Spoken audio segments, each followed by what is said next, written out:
ఇంకొక మాట నాకు అర్థమే కాదు. ఇప్పుడు ఇక్కడ ఉన్నారు మీరు, ఇంతమంది ఉన్నారు, చాలామంది పిల్లలు మన హైదరాబాద్కి వెళ్ళి మన తెలుగు రాష్ట్రాలకు వెళ్ళి చాలామంది చదువు కోసమో ఉద్యోగం కోసమో వేరే దేశాలకు పోతారు. అమెరికా పోతారు, లండన్ పోతారు, ఆస్ట్రేలియా పోతారు, ఇంకొక ఆడికి పోతారు. ఆ దేశాలలో ఇళ్ళలో నౌకర్లు ఉండరు కదా. ఆ దేశాలలో ఏం చేయాలి?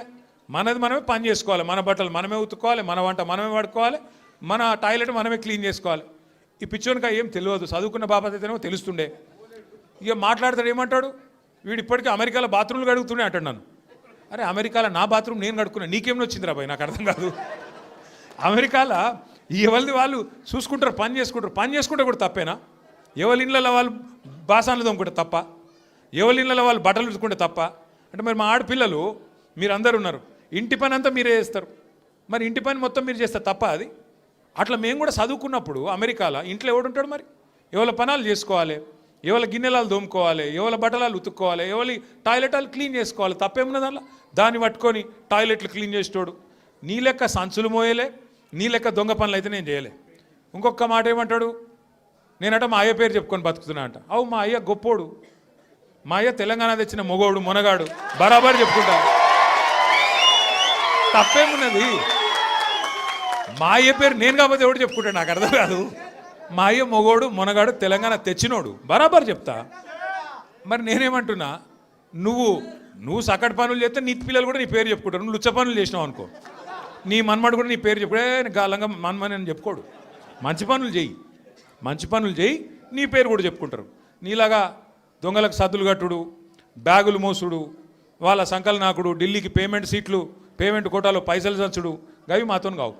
కొట్లాడతాం, మొగాళ్ళలాగా కొట్లాడతాం, మునగాళ్ళలాగానే బతుకుతాం, తెలంగాణ పౌరుషంతో బతుకుతాం. నీలాగా బతుకం, ఢిల్లీకి గులాములక్క మాత్రం బతుకం. ఢిల్లీకి సంచులు మోసుకుంటా, ఢిల్లీలో పోయి బీజేపీలతో రాసుకొని పోసుకొని తిరుక్కుంటా, జడ్జీల కాళ్ళు పట్టుకుంటా, అయ్యో నన్ను కేసుల లోపల నుక్కకుర్రి అని చెప్పి డైవులు కొట్టుకుంటా, గా బతుకు అవసరం లేదు. బతికిన నాళ్ళు దర్జాగా బతుకుతాం, చచ్చినప్పుడు కూడా రాయలుగా చచ్చిపోతాం. అంతేగాని ఇట్లా చిల్లర పనులు చేయం. మీకు దయచేసి నేను ఒకటే కోరుతున్నా, ఆయన మళ్ళా అంటుండు కేసీఆర్ నట ముఖ్యమంత్రి కానియాడంట. నేను కూడా మీ అందరికి ఒకటే చెప్తున్నా, మీ అందరి దయ ఉంటే, మీ అందరి ఆశీర్వాదం ఉంటే ఖచ్చితంగా కేసీఆర్ సంగతి ఇడిచిపెట్టు, నిన్ను కొడంగల్లో కూడా మళ్ళీ గెలవనీయకుండా చేసే బాధ్యత మాది. నిన్ను కొడంగల్లో మళ్ళీ గెలవనీయకుండా మళ్ళీ అసెంబ్లీకి రానియకుండా చేసే బాధ్యత పార్టీగా మేమందరం, ప్రజలుగా మేమందరం తీసుకుంటాం. నువ్వు మాట్లాడే మాటలు, చేసే రోత పనులు, వాటికి ఇలా ప్రజలు అసహించుకుంటున్నారు, నోట్లో ఉంచుతున్నారు. ఏం మాటలే అవి, ముఖ్యమంత్రి టీవీ పెడితే పిల్లలు ఖరాబ్ అయ్యేటట్టున్నారు నీ భాష ఇంటే అని చెప్పి మొత్తం టీవీలు బంద్ చేస్తున్నారు. గసంటి పరిస్థితి వచ్చింది. ఏం అడిగిండు కేసీఆర్ గారు మొన్న? ఏమయ్యా పాలమూరు ప్రాజెక్ట్ని ఎందుకు పండబెట్టినావని అడిగిండు. ఏమైందయ్యా, 8 నెలలు అయింది, డీటెయిల్డ్ ప్రాజెక్ట్ రిపోర్ట్ కేంద్ర ప్రభుత్వం నరేంద్ర మోడీ వెనుకకు పంపిండు, నీకు సిగ్గులేదా ముఖ్యమంత్రి? అది వెంటనే మళ్ళా పంపి 90% పనులు పూర్తయిన ప్రాజెక్టు ఇంకొక 10 పైసలు పెడితే అయిపోతుంది చేసి మరి ఆ పాలమూరుకు నీళ్ళు అన్నాడు. తప్ప కేసీఆర్ గారు అన్నది? దానికి సమాధానం చెప్పే తెలివి లేదు, పిచ్చి మొరుగుడు మొరుగుతూ ఉన్నాడు. అట్లాగే కేసీఆర్ గారు ఏమన్నారు, కృష్ణా జలాల్లో అన్యాయం చేస్తున్నాడు నరేంద్ర మోడీ, భారతీయ జనతా పార్టీ ఖచ్చితంగా వాళ్ళని ఎదుర్కోవాలా, కొట్లాడాలా, ఢిల్లీలో ఏం చేస్తున్నారు నీ ఎంపీలు అని అడిగిండు. బీజేపీ ఎంపీలను అన్నాడు, కాంగ్రెస్ ఎంపీలను అడిగిండు. దాంతో ఇలా వాళ్ళకి సమాధానం చెప్పే తెలివి లేక ఇలా నోటికి వచ్చినట్టు మాట్లాడుతున్నారు.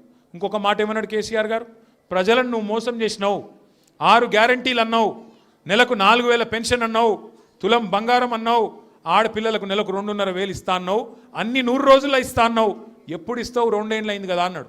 తప్ప కేసీఆర్ గారు ప్రధాన ప్రతిపక్ష నాయకుడిగా ప్రజల తరపున ప్రశ్నించుడు తప్ప? ఇవన్నీ అడిగితే ఆయనకు బూతులు వస్తున్నాయి, కోపం వస్తున్నది.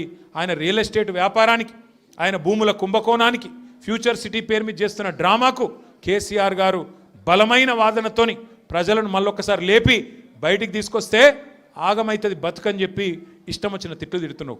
మనం పట్టించుకునే అవసరం లేదు. మనం స్పష్టంగా ఒకటే పని చేసుకుంటూ పోదాం. ఎన్నిక ఏదైనా రేపు కార్పొరేషన్ ఎన్నిక వస్తుంది. హైదరాబాద్ను 3 ముక్కలు చేస్తారట. హైదరాబాద్ కార్పొరేషన్ 3 ముక్కలు చేస్తారట. చేసి 3 కార్పొరేషన్లు చేస్తారట. ఎన్ని కార్పొరేషన్లు చేసినా ప్రజలైతే గాలే కదా, ఓట్లు వేసేది మీరే కదా. మీకు అందరికీ ఎవరు మంచో ఎవరు చెడో మీకు తెలుసు. అందుకే 24 డివిజన్లు అవుతున్నాయి శేర్లింగంపల్లి నియోజకవర్గంలో. అది ఏ కార్పొరేషన్లకు పోయినా గెలిపించే బాధ్యత మీరు తీసుకోండి. గట్టిగా కష్టపడదాం. ఈ ఒక్క సంవత్సరం 2026 ఒక్కటి గట్టిగా కష్టపడితే ఇక 27లో దాదాపుగా ఎలక్షన్ వాతావరణం రాని వస్తుంది. 3 ఏళ్ళు పూర్తయిపోయినాయి అంటే ఎలక్షన్ వాతావరణం, అసెంబ్లీ ఎలక్షన్ వస్తుంది. మళ్ళీ తిరిగి కేసీఆర్ సార్ను మళ్ళీ తిరిగి తెలంగాణ రాష్ట్రానికి ముఖ్యమంత్రిగా చేసుకునే టైము తొందరలో వస్తుంది. కాబట్టి దయచేసి ఇంతకంటే ఎక్కువ నేను చెప్పను. మీరు చాలా దూరం నుంచి కష్టపడి నేనే అక్కడికి రావాల్సి ఉండే, फिर भी आप इतना दूर आए. हमारे बहनों से भी मैं शुक्रिया अदा करना चाहता हूँ. आप इतने दूर आए, आप इतने लोग आए और छोटे छोटे बच्चों को भी साथ लेके आए. मैं आपका तहे दिल से शुक्रिया अदा करता हूँ, आपका शुक्रगुजार हूँ. और మా ఆడబిడ్డలందరూ కూడా మరి అంత దూరంకి నుంచి వచ్చినందుకు థ్యాంక్ యూ. మళ్ళొక్కసారి మీకు నేను చేసే విజ్ఞప్తి, ఎన్నిక ఏదైనా గుర్తు కారు సారు, ఈ రెండు